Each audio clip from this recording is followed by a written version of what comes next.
राष्ट्रपती द्रौपदी मुर्मू यांनी महाशिवरात्रीनिमित्त देशवासियांना शुभेच्छा दिल्या आहेत।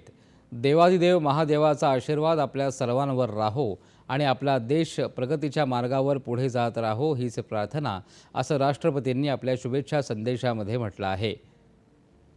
त्याचप्रमाणे पंतप्रधान नरेंद्र मोदी यांनीही भगवान भोलेनाथांना समर्पित असलेल्या महाशिवरात्रीच्या सर्व देशवासियांना हार्दिक शुभेच्छा दिल्या असून ही महाशिवरात्री सर्वांना आनंद, समृद्धी आणि उत्तम आरोग्य घेऊन यावो आणि विकसित भारताचा संकल्प बळकट ठरावी, असं पंतप्रधानांनी यावेळेस म्हटलं आहे। शंकर का अर्थ संस्कृत में होता है शम करोति सह शंकर, यानी जो कल्याण करे वही शंकर है।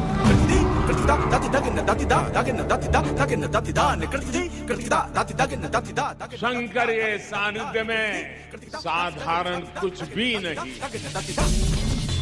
सब कुछ अलौकिक है, असाधारण है,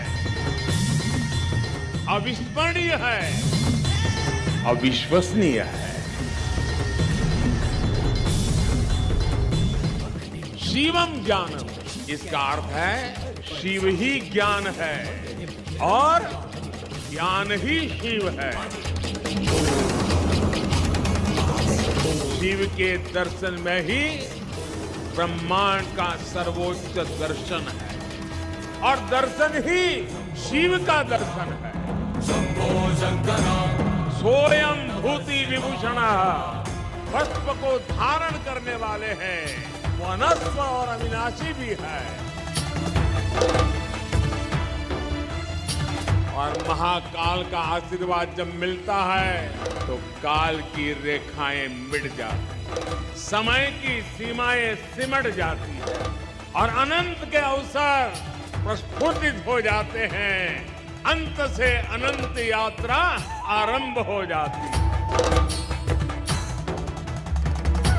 यही हमारी सभ्यता का वो आध्यात्मिक आत्मविश्वास है जिसके सामर्थ्य से भारत हजारों वर्षों से अमर बना हुआ है, अजरा अमर बना हुआ है। नमः पार्वती पते, हर हर महादेव।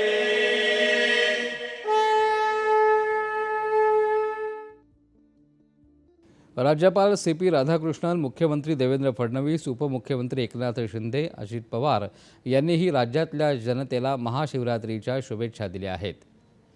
ही शक्ती आपल्या सर्वांना शक्ती आणि आशीर्वाद देवो अशी प्रार्थना मुख्यमंत्र्यांनी केली आहे, तर आपल्या सर्व मनोकामना पूर्ण व्हावत अशी प्रार्थना एकनाथ शिंदे यांनी केली आहे। तर सर्वांच्या घरोघरी सुख, समाधान, समृद्धी, आर्थिक सुबत्ता नांदो, भगवान शंकरांचा कृपाशीर्वाद सदैव सर्वांवर राहो अशी प्रार्थना अजित पवार यांनी केली आहे।